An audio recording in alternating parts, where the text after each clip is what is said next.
Robert, filho do ex-presidente americano Abraham Lincoln, ele presenciou 3 eventos importantes. E eu vou lhe dizer quais. Meus irmãos e irmãs, amigos e amigas, mais uma vez aqui o nosso devocional diário da AD Holinés. Hoje é dia 22 de maio de 2025 e nós estamos aqui para aprendermos juntos. Hoje o nosso tema é Conte a História. Pois é, Robert, que era filho do ex-presidente americano Abraham Lincoln, ele presenciou 3 acontecimentos durante a sua vida que foi marcante. Ele presenciou a morte do seu pai, ele estava lá presente, a morte de James Garfield, outro presidente americano, e a morte de William McLean. 3 presidentes americanos que foram presenciados sua morte pelo Robert, filho de Abraham Lincoln. A Bíblia Sagrada também traz homens como João, Pedro, Tiago e outros que presenciaram 4 grandes acontecimentos na história não só dos Estados Unidos, mas na história da humanidade. Eles presenciaram a última ceia, eles presenciaram a morte, a crucificação e a ressurreição de Jesus Cristo. E este acontecimento, já que o nosso tema é Conte a História, João começa a contar a história para nós, dizendo, olha, e isto é o que eu quero contar para vocês, porque nós vimos do verbo da vida, nós presenciamos o verbo da vida, nós tocamos na sua carne, andamos com ele, presenciamos ele, vimos a sua morte, vimos a ressurreição. Que coisas impressionantes foi o que João presenciou aqui, sobre a vida de Jesus. Os maiores fatos, os maiores acontecimentos da humanidade, não tem outro, foram o nascimento, a crucificação, a morte e a ressurreição daquele que é e que era o verbo da vida, Jesus Cristo. Sim, ele, o Filho de Deus, ele sim, nosso Salvador, nosso eterno Senhor e Salvador.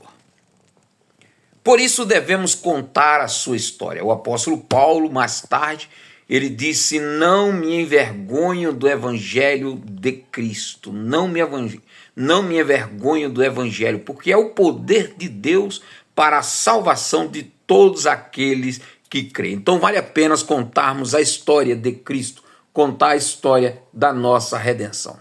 Chegamos aí no livro de 1 Crônicas, já lemos até o capítulo 15, hoje é o capítulo 16, 17 e o capítulo de número 18. Os irmãos lembram que no capítulos anteriores, Davi ele vai com o povo buscar a arca e lá o filho de Uzá, aliás, Uzá, ele morre porque ele tocou na arca. Agora a Bíblia diz que eles conseguiram trazer a arca para Jerusalém e quando eles trazem a arca, eles começam a oferecer aí agora sacrifício de oferta pacífica e sacrifício de oferta queimada. Qual que era a diferença entre o sacrifício de oferta queimada e o sacrifício de oferta pacífica? O sacrifício de oferta queimada era quando ele pegava um animal completo, partia sobre o altar, cortava o animal em pedaços sobre o altar, então eles colocavam fogo e aquele fogo consumia todas as partes do animal. Isso era oferta queimada. O animal era completamente queimado. O que era oferta pacífica? Oferta pacífica ou uma oferta de paz, outros chamavam também oferta de comunhão. Era como se você trouxesse algo para Deus dizendo, Senhor, eu não tenho nenhum ressentimento, eu quero te pedir perdão pelo que eu tenho feito. Era mais ou menos assim. Imagina um homem casado que trata mal a sua esposa, então ele passa numa floricultura e traz um ramalhete de flores, traz para ela. E quando chega ele dar aquilo, é uma oferta de paz, é dizendo assim, eu quero reatar minha comunhão com você, eu quero lhe pedir perdão pelo que eu fiz, não tenho mais nenhum ressentimento. Isso era o objetivo da oferta pacífica. Então eles ofereceram ali oferta de queimada e oferta pacífica. Davi levanta ali levitas com 3 objetivos, eles deveriam fazer pedidos, também agradecer e louvarem ao Senhor. Colocou Asaf também como responsável por eles, uma coisa muito boa. No versículo de número 22, o texto bíblico é bem claro, diz que Deus defendeu o seu povo no meio de todas as nações e repreendeu a reis. O versículo 22 diz, e ele disse para os reis, dizendo, não maltrateis os meus ungidos e não tratei mal aos meus profetas. Nosso Deus é um Deus que sempre defendeu o seu povo, sempre defendeu o seu filho por onde quer que estes andem. Naquela ocasião que a arca chega lá no templo, chega lá em Jerusalém, Davi tinha preparado um local para a arca, o povo colocaram a arca lá, Davi ficou muito alegre, fez uma oração, cantou louvores ao Senhor. Depois a Bíblia diz que ele abençoa todo o povo, ainda dá um presente para cada um. Ele dá 3 pães, né, um odre de vinho, em um outro texto diz, ele dá para o povo e o povo vão embora para casa. Depois de Davi abençoar o seu povo, eles vão para casa e Davi agora vai para a casa da sua família também abençoar a sua própria família. O homem, o servo de Deus, o líder, ele deve abençoar sim o povo. Nós, como líderes, como ministros do Evangelho, fomos chamados para abençoar pessoas, mas nunca devemos esquecer que a nossa família também nós devemos abençoar. O apóstolo Paulo ele escreve dizendo, se alguém não cuida da sua própria casa, não pode também ser líder de igreja. Então vale aqui uma aplicação para nós que somos líderes. Abençoe a sua família, abençoe seu lar, abençoe sua esposa, abençoe seus filhos, né? E depois então você está pronto e apto para abençoar as demais pessoas. A última aplicação do capítulo 16 hoje nós não precisamos mais oferecer oferta queimada nem pacífico como era no Antigo Testamento, que era de animais. Hoje a Bíblia diz no livro de Hebreus, capítulo de número 12, versículo de número 1, o nosso corpo deve ser apresentado a Cristo, a Deus. Rogo-vos, pois, irmãos, disse o apóstolo Paulo, que apresentei o vosso corpo em sacrifício vivo e agradável a Deus, que é o vosso culto racional. Aí a minha pergunta para nós é, temos nós oferecido o nosso corpo como sacrifício a Deus? O seu corpo está no altar do Senhor? Se está, meu irmão, não tire de lá, continue no altar. Se não está, está na hora de você voltar e colocar a sua vida, o seu corpo, como sacrifício vivo perante Deus. No livro de Hebreus também tem um texto que diz que hoje o nosso sacrifício para o Senhor é o sacrifício de louvor, é o sacrifício que sai dos nossos lábios através da nossa adoração. Hebreus capítulo 13, versículo de número 15. Mas vamos lá para o capítulo número 17 agora.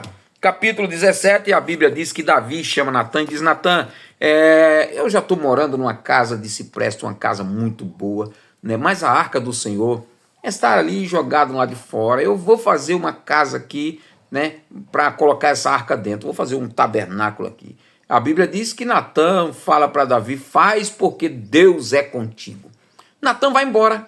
À noite Deus fala com Natã e disse, vai lá e fala com Davi que eu porventura pedi a alguém já uma casa para morar? Eu sempre tive essa arca aí, sempre teve a arca, eu sempre fiz presente. Quando eles estavam no deserto, eu estava presente aí no meio da arca. Quando eles estavam na guerra, eu estava com eles. Eu nunca pedi a ninguém uma casa para me habitar. E outra, fale para Davi que eu vou consagrar o reino dele eterno, né? Todos os seus descendentes, os descendentes de Davi, eles vão reinar para sempre sobre o reino. É mais ou menos assim, Deus se agradou de Davi e fez uma promessa. E disse para Davi que Davi não iria fazer o templo, Davi não iria fazer esta casa, mas o filho de Davi faria essa casa. Aí tem uma promessa aí no capítulo 17, lá para o versículo de número 12, que diz assim, ele será o meu filho e eu serei o seu pai. Às vezes as pessoas até pensam que esse texto está se referindo a Salomão diretamente, e não é. Esse texto está dizendo que Cristo, o Messias, o Filho de Deus, ele é descendente de Davi. Então ele seria o descendente de Davi e com ele Deus havia feito uma aliança perpétua de que ele iria reinar eternamente. O seu reino não terá fim. Esse versículo se aplica a Cristo. Mas vamos para frente? Então a promessa é que o filho de Davi faria o templo de adoração ao Senhor. Natã vem e fala para Davi, Davi fica muito alegre, hiper feliz, super feliz. Ele vai orar no outro dia e ele adora ao Senhor, orando, dizendo, Senhor, Eu não sou digno, minha casa é uma casa tão pequena, meu povo é um povo tão pequeno. O Senhor me tirou lá da malhada, como o Senhor falou, o Senhor me tirou de trás das ovelhas, me trouxe, me consagrou rei, ainda me fez promessa que o meu filho vai reinar no meu trono, um dos meus filhos, e depois os filhos deles reinarão. Senhor, é uma promessa muito grande, eu não sou digno dessa promessa, mas eu sei que tu, quando promete, tu cumpre, então eu vou te louvar, eu vou te exaltar, eu vou te glorificar. Eu não sei como te agradecer, dizia Davi em suas palavras. Que coisa linda é essa oração de Davi aí no 1 Crônicas 17. Chega o capítulo número 18, 1 Crônicas. Tem que ser muito rápido, né? Cada vez capítulo um pouquinho de nada, senão a gente passa muito tempo aqui, né?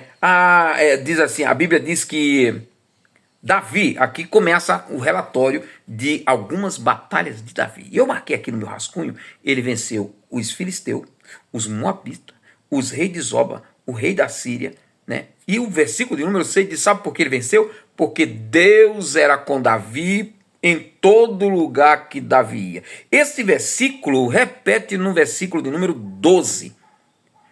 Ele venceu outros reis, venceu Filisté, venceu Moab, venceu Amon, venceu, e fala mais outra relação de rei. Aí o versículo repete. Sabe por quê? Porque Deus era com Davi em todo lugar que Davi ia. Vale a pena servir a esse Deus poderoso. Nunca deixava Davi só. Chegamos agora no Evangelho de Jesus Cristo, segundo escreveu o evangelista João. Capítulo número 7, versículo 28 ao 53. Lembra que Jesus estava no templo, os fariseus querendo prender, mandaram agora soldados para prender Jesus. Quando os soldados vão lá prender Jesus, Jesus estava ensinando dentro do templo. Alguns diziam assim, mas ele não está aí, por que não prende? Será que os fariseus descobriram que ele realmente é o Cristo? Mas o Cristo nós sabemos onde ele nasceu, esse aí, né? Jesus nós sabemos onde ele nasceu, nós sabemos de onde ele veio, nós sabemos quem ele é, né? Mas o Cristo, quando vir, nós não vamos saber de onde ele veio, nem de onde ele é, né? Ele simplesmente vai aparecer. Isso é uma doutrina agnóstica ou uma doutrina Marcion, né? Não vamos entrar aqui em detalhe, depois você dá uma olhada aqui o que o Marcion falava, né? Então eles diziam que o Cristo iria aparecer, não ia ter descendente de nada, então eles disseram, então, quando Cristo vier, isso aí a gente sabe de onde é e tal. Aí Jesus disse, verdadeiramente, vocês sabem que eu sou, vocês sabem de onde eu vim, mas não sabem quem me enviou, vocês não conhecem aquele que me enviou. Eu conheço porque eu vim dele, eu conheço porque eu vim por causa dele, foi ele que me mandou vir até aqui. Então ele estava dizendo que eu vim de Deus, né? E outra, eu vou voltar para lá de novo, vou voltar para lá. Em poucos dias vocês não vão me ver mais, vocês vão me procurar, não vão me achar mais. Aí a Bíblia diz que eles começaram a interrogar um com o outro. Para onde é que este vai, que nós não vamos vê-lo mais? Para onde é que ele vai, que nós não podemos achá-lo mais, né? E o texto bíblico é enfático. Uns criam que ele era o Cristo, outros não criam que ele era o Cristo. Os soldados, enfim, vieram para o prender, mas voltaram e falaram lá para os fariseus, na reunião onde eles estavam aguardando Cristo, aguardando Jesus, e os soldados chegaram lá e eles disseram, não trouxeram o condenado, né? Não trouxeram ele? E os soldados disseram, olha, ninguém jamais falou como este homem falou. Aí os fariseus disseram assim, vocês também agora estão querendo se converter a ele, né? Esse povo que estão acreditando nele, estão confiando nele, é porque são pessoas malditas que não conhecem a lei. Aí no meio deles estava um homem chamado Nicodemos. A gente falamos dele lá no livro no Evangelho escrito por João, capítulo número 3. Nicodemos era membro do Sinédrio, foi aquele que à noite procurou ter uma conversa com Jesus. Vale a pena ler lá também João capítulo 3. Aí a Bíblia diz que Nicodemos levanta-se naquela reunião, toma a palavra e diz assim, porventura, a nossa lei diz para condenarmos um homem sem antes ouvi-lo? Aí os demais fariseus disseram assim, ô Nicodemos, tu bem sabes, tu é da Galiléia agora também, é? Tu nunca leste que da Galiléia não vem nenhum profeta assim? Da Galiléia nunca se levantou profeta? E a Bíblia diz que aquela discussão acabou-se ali, cada um foram para as suas casas. Irmão, Jesus, o nome de Jesus, ele causa controvérsia em muito lugar. Há pessoas que são perseguidas por nome de Jesus. Às vezes, pessoas perdem emprego, perdem oportunidade por causa do nome de Jesus. Pessoas não são contratadas em empresa quando alguém olha para ele e diz: ele é crente, ele é servo de Jesus. E sabe por quê? Porque a Bíblia diz que o mundo não nos ama. Tá, irmãos? Vale a pena servir a Deus. Vale a pena adorar a Deus. Um grande abraço, amanhã temos mais. Deus abençoe sua vida.